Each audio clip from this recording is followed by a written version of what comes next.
Good morning. I'm Maggie Caldwell, and I'm a registered board-certified art therapist in Columbus, Ohio, with Chiron Art Therapy. Today, I'm going to be talking a little bit about the myth of talent. So quick shout out to Becky from Chiron Art Therapy. Thank you for this question. This is a big one that I get all the time. I would say it's almost one of the number one hurdles for people starting art therapy, where they say to me, I can't do art. I don't have any talent. I will say from personal experience, when I started doing art and started taking lessons, I was 8 years old, and my art was no better than any other person in my class, any other 8-year-old that was drawing and doodling in art class. The difference was that, according to my first art teacher, who was this old lady named Mrs. Blaine, who we went into her house and got snacks and did watercolor painting, and it was the best part of my week. She used to tell my parents, well, she's got the burning desire. And you know what? That's exactly what makes a difference, is having a desire, having some perseverance, and just having a passion for creating. The mastery comes from the amount of time and energy you put into it. So having been through that at a very early age and then gone on to a visual performing arts program in high school and then on to college and then on to grad school, I've put a few hours into artwork. So I don't really feel like my ability to do art is based on talent. It's mostly been based on hours in practice and willing to learn. That said, art therapy is a little bit different because a lot of times we're focusing on process. We also aren't necessarily even focusing on what things look like. It could be completely just a abstract kind of a thing, where it doesn't even have to look like anything. So anybody can express themselves with like line, shapes, and colors, right? So there's a piece of that too, that it's like, how does it make you feel? What's coming up for you while you're in this process?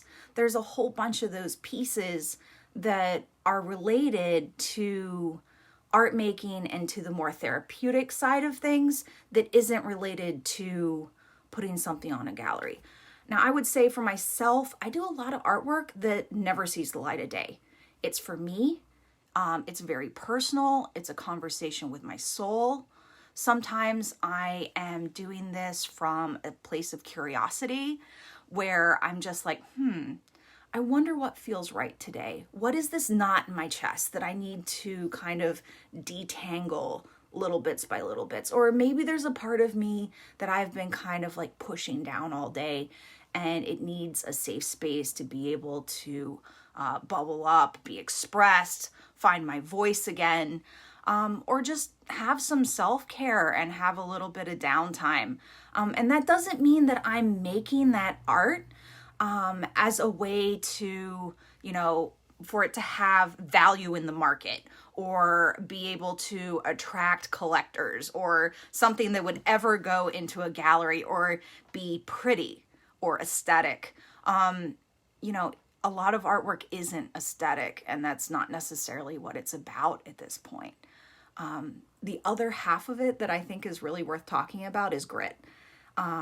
Grit is an awesome topic. There is a book called Grit that was written by Angela Duckworth, who is a research psychologist.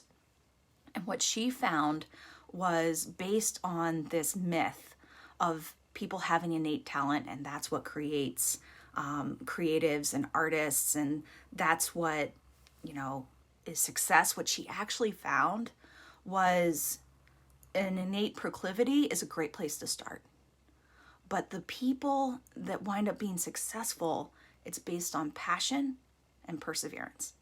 The other bit that it's based on is how much are they willing to practice their craft? How much are they willing to look at this and say, what can I learn from this?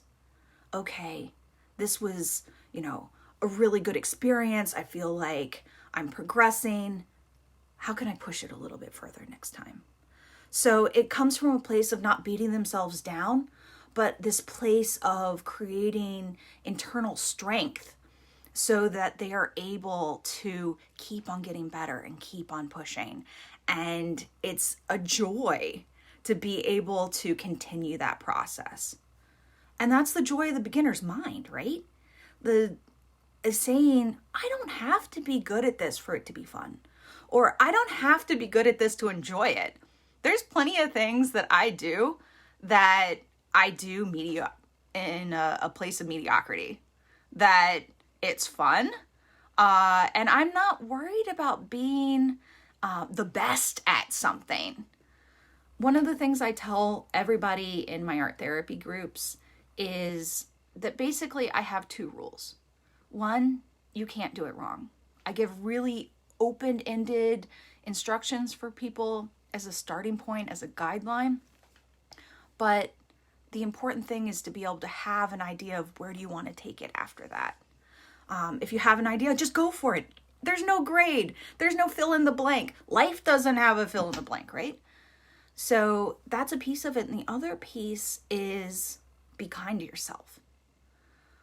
It's really easy to be our own worst critic, but it's a much better practice to try to work on the compassion that becomes self-compassion. I'm really good at encouraging other people and being kind to people. And when they're down, you go, oh, you can do this. Just keep going. And then it takes so much more effort to give that to myself. And you're worthy of giving that to yourself too.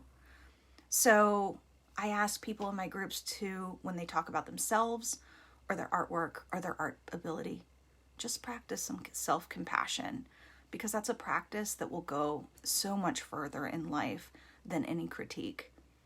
Because as far as I'm concerned, the formal art critique needs to go out the window when we're talking about therapy.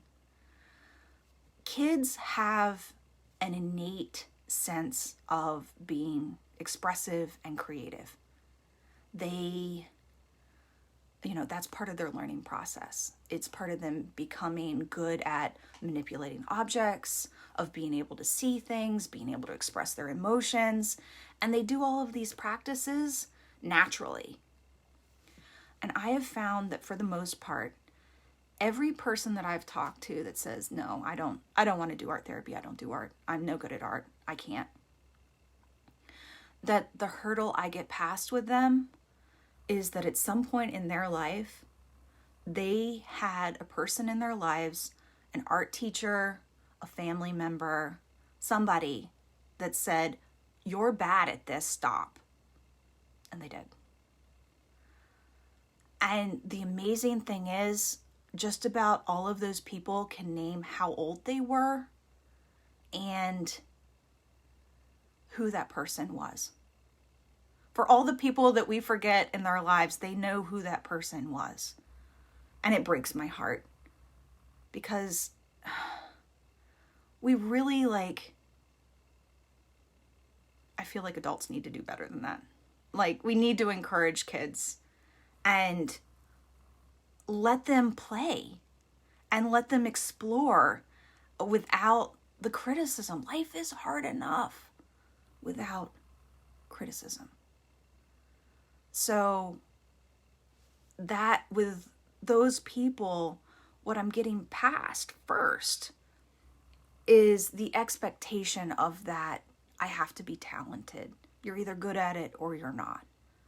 And you can engage in this process and it be, fulfilling, useful, stress relieving, enlightening even, without the critique. And letting go of that self-criticism frees up so much of your energy.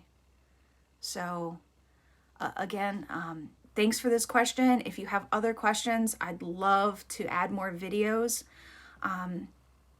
So have a great day. If you have any questions, I'm available. So you can contact me via my website, columbusarttherapy.com, and be creative. Thanks, guys.